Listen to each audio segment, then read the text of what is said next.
Olá, seja muito bem-vindo novamente aqui no canal Equipando Igrejas. Eu sou Bruno, eu sou pastor e plantador de igrejas aqui em Santa Catarina e trago aqui no canal Equipando Igrejas material e conteúdo de qualidade para ajudar você, pastor e líder, na sua rotina ministerial. E antes de eu dar continuidade no vídeo de hoje, queria te pedir uma força. Se possível, curta esse vídeo, se inscreve no canal, compartilhe ele com algum líder, com algum pastor amigo, enfim, para que de alguma forma a gente possa somar forças aí, espalhando conteúdo de qualidade para abençoar a igreja brasileira. E no vídeo de hoje eu quero falar, conforme você vê na tela, sobre os 8 fatores que atrapalham o crescimento de uma igreja. Se no vídeo da semana passada eu falei sobre as 8 marcas essenciais de uma igreja saudável, falamos sobre a ideia do autocrescimento, né, que a igreja, claro, pelo poder do Espírito Santo, ela se desenvolve, o nosso trabalho, então, é criar as condições para que ela se desenvolva por meio das 8 marcas essenciais. Hoje eu quero identificar as 8 marcas ou razões que atrapalham esse autocrescimento, esse crescimento por si só. E é fato que é desejo da imensa maioria dos pastores ver suas igrejas crescendo. Eu creio que seja o seu desejo, você que é pastor, você que é plantador, você deseja ver a sua igreja crescer. Afinal de contas, nos foi dado a atribuição de fazermos discípulos para Jesus. E, naturalmente, queremos fazer mais discípulos, e isso significa mais pessoas em nossas igrejas. Mas o fato é que muitos pastores têm trabalhado exaustivamente, têm trabalhado arduamente, são bons teólogos, são bons pregadores, têm uma boa organização teológica, por assim dizer, mas muitas vezes as suas igrejas não crescem. E se esse é o seu caso, pastor, eu quero lhe dizer que provavelmente não é culpa da sua falta de oração. Eu creio que se você tem se dedicado em alguma medida à oração, não é porque está faltando 1 hora a mais de oração no seu dia que as coisas vão mudar. Também creio que não seja falta de amor. Eu creio que o Senhor ama a sua igreja, o Senhor ama alcançar as pessoas perdidas e não é falta desse amor que está impedindo a igreja de crescer. Também creio que não seja culpa do pecado. Ainda que nós tropecemos, eu creio que você seja uma pessoa temente a Deus, que deseja fazer o que é certo e não está mergulhado deliberadamente no pecado. E outra, não há nada de errado em querer crescer a sua igreja. Eu creio, como eu disse, que todo pastor deseja ver a sua igreja crescendo não só em termos qualitativos, mas também em termos quantitativos, porque, afinal de contas, queremos alcançar mais pessoas. E uma pesquisa feita nos Estados Unidos pelo grupo Barna, infelizmente eu não tenho números a respeito do Brasil e eu não sei se esses números existem, mas esse grupo faz bastante pesquisa nos Estados Unidos e ele identificou que o tamanho médio das igrejas americanas é de 89 adultos. Perceba que os Estados Unidos é uma nação predominantemente protestante, uma nação evangélica, e as igrejas não são tão grandes assim quanto imaginamos, ao menos em termos médios. Cerca de 60% das igrejas têm menos de 100 participantes. Ou seja, a maioria das igrejas não chega a 100 pessoas adultas em suas igrejas. Assim como só 2% tem mais de 1.000 membros.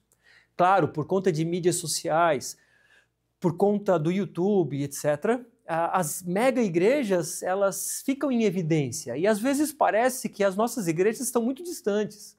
Mas a verdade é que, segundo os números das igrejas americanas e provavelmente segundo a realidade brasileira, a maioria das igrejas ela está abaixo de 90 pessoas.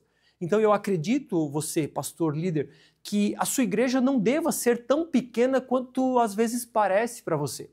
Como eu disse, às vezes o nosso foco está tão direcionado para as mega igrejas que às vezes ficamos até angustiados e preocupados com as nossas igrejas que não têm 5.000 membros, mas está tudo bem. Essa é a realidade da imensa maioria das igrejas.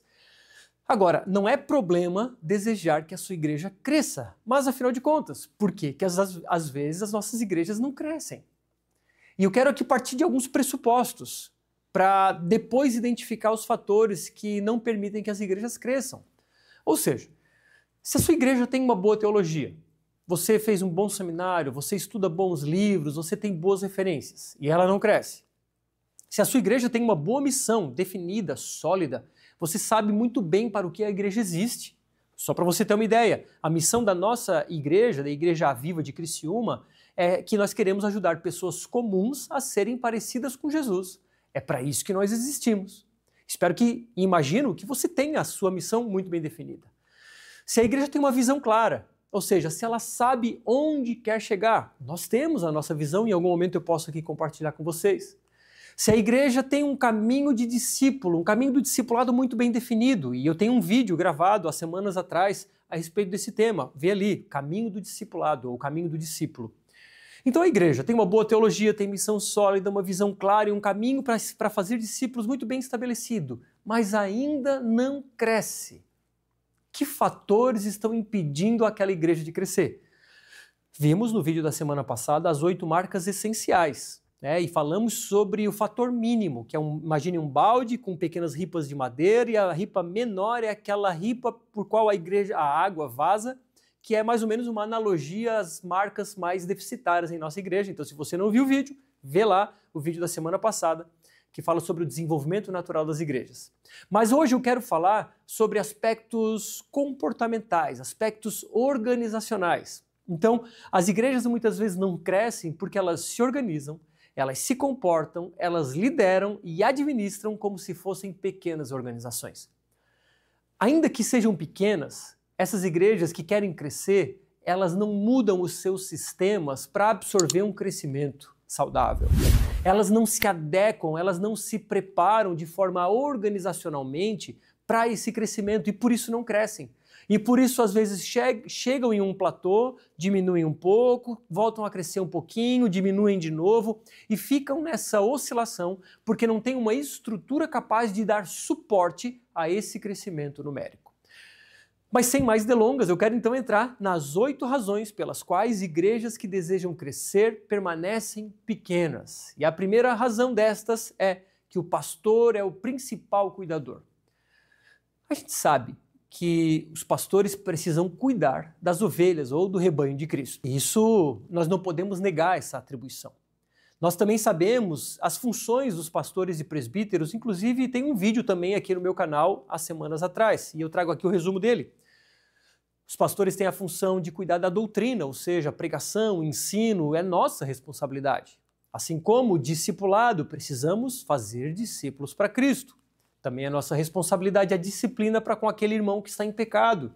Assim como é nossa responsabilidade dar direção para a igreja, para dizer para onde nós estamos caminhando. Agora, muitas vezes, a igreja espera coisas excessivas de nós. A igreja, então, espera que a gente visite todos os doentes da nossa igreja. Ela espera que a gente faça todos os aconselhamentos, que participemos de todas as reuniões de todos os ministérios, que venhamos a trocar mensagens e ligações com toda a igreja o dia inteiro. E às vezes se torna impossível.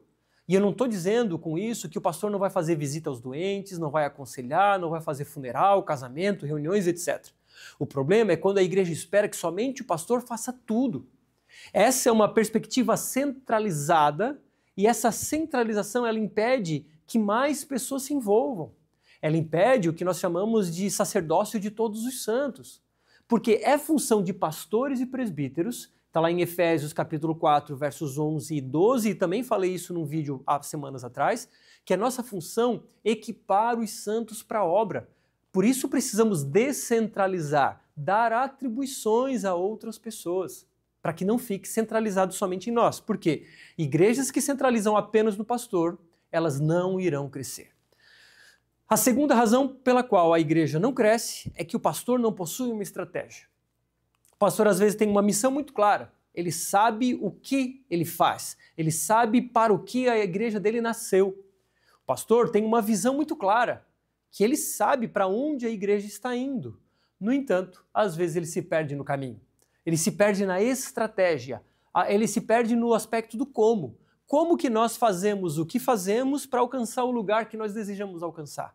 Como que nós saímos desse lugar de quem nós somos para alcançar aquele lugar que nós desejamos? E então ele não tem sistemas, ele não tem processos muito bem definidos e claros para que a sua igreja caminhe para alcançar os seus objetivos. Ou seja, por falta de estratégia, a igreja não cresce. A terceira razão pela qual a igreja não cresce é que os líderes não estão liderando. Às vezes, nós colocamos um líder de ministério e ele não executa bem a função de um líder propriamente. Muitas vezes, ele foi um grande voluntário, muito bem organizado, muito solícito, uma pessoa com desejo realmente de servir, sempre organizado e responsável, e nós imaginamos que ele vai executar muito bem a função de líder. No entanto, às vezes ele não consegue liderar pessoas.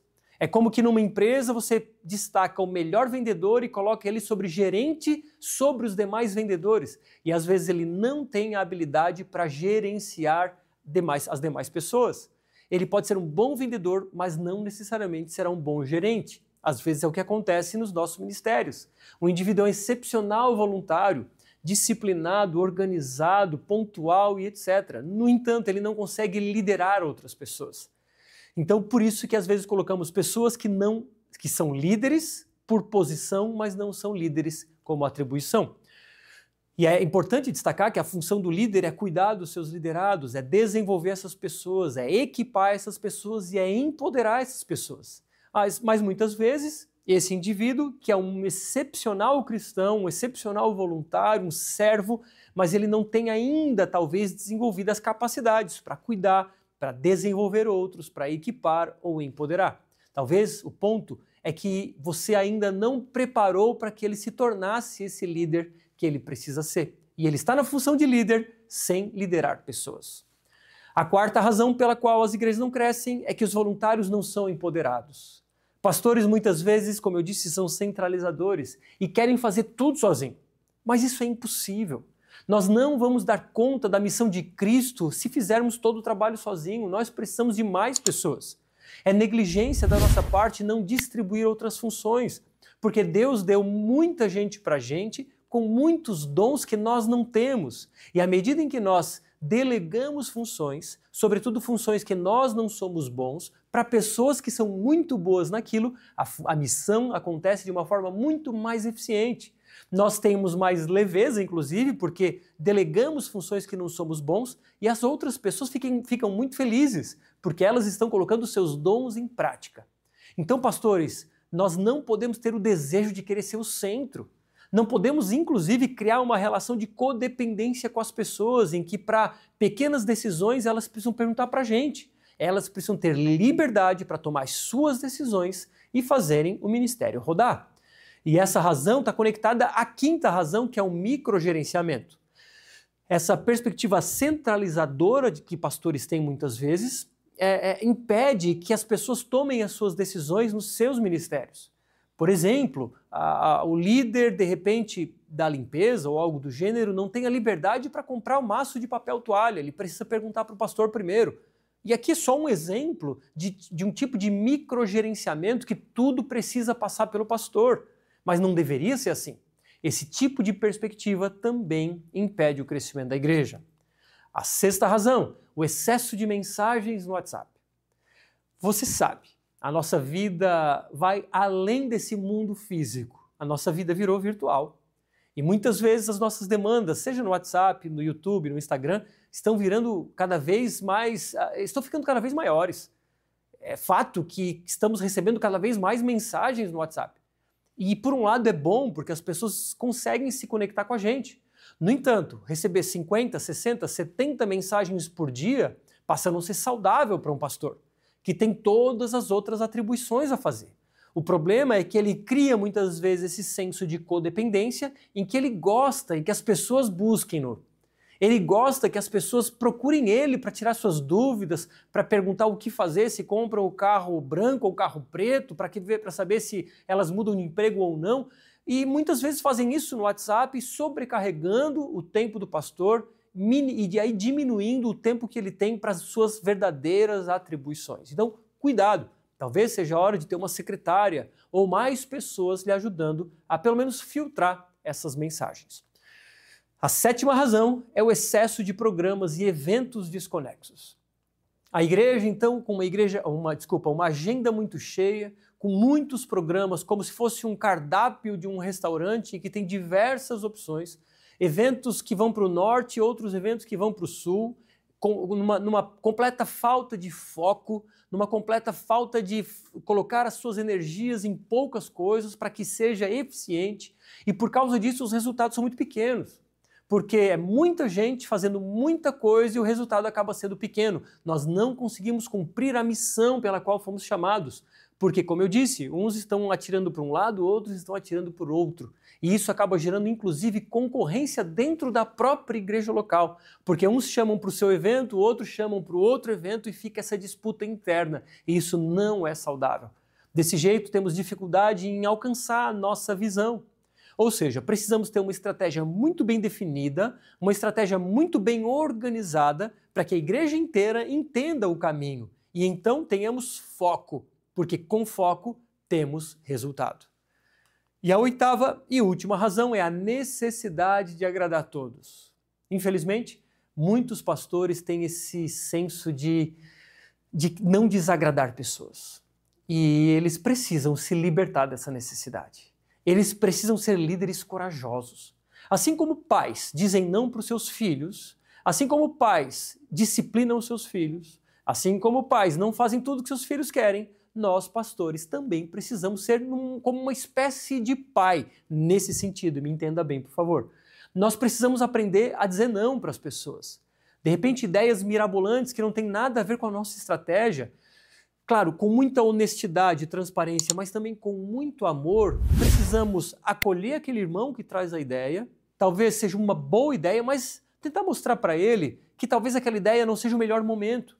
Você vai mostrar, olha, essa é a nossa missão, essa é a nossa visão, essa é a nossa estratégia. Nós precisamos de ideias que têm como foco esse tipo de estratégia. E essa sua ideia, meu irmão, é muito boa, mas talvez não seja a melhor ideia para esse momento. Então você vai com muito amor, muito cuidado, fazer com que ele entenda que não é o melhor momento para aquela ideia. E você vai, de alguma forma, trazê-lo para perto, para que ele seja, então, participante das ideias que já estão em jogo. Então ele vem com a ideia e você, de alguma forma, acolhe ele e traz ele para perto para que ele se envolva. Ou seja, você pode ser que desagrade esse irmão em algum momento. Mas mais importante do que agradar pessoas é agradar a Cristo. Você está fazendo um trabalho sob oração. Você tem trabalhado arduamente. Você tem reunião com seus presbíteros, com seus líderes, e vocês desenvolvem processos, sistemas, estratégias, e vocês precisam seguir aquilo. E para isso precisa ter a coragem de aprender a dizer não, de talvez desagradar pessoas. Claro, com muito amor e muito cuidado. Pois bem, essas são as 8 razões organizacionais e estratégicas pelas quais as igrejas não crescem. E eu te pergunto, por que a sua igreja não cresce? Olhando para essas 8 razões, você conseguiu identificar 1, 2, quem sabe 3 razões que estão de alguma forma impedindo a sua igreja de crescer? Eu te convido, inclusive, a colocar aqui nos comentários, de alguma forma eu poder também ajudá-lo nesse sentido. Também te convido a assistir o vídeo da semana passada sobre as 8 qualidades essenciais de uma igreja saudável.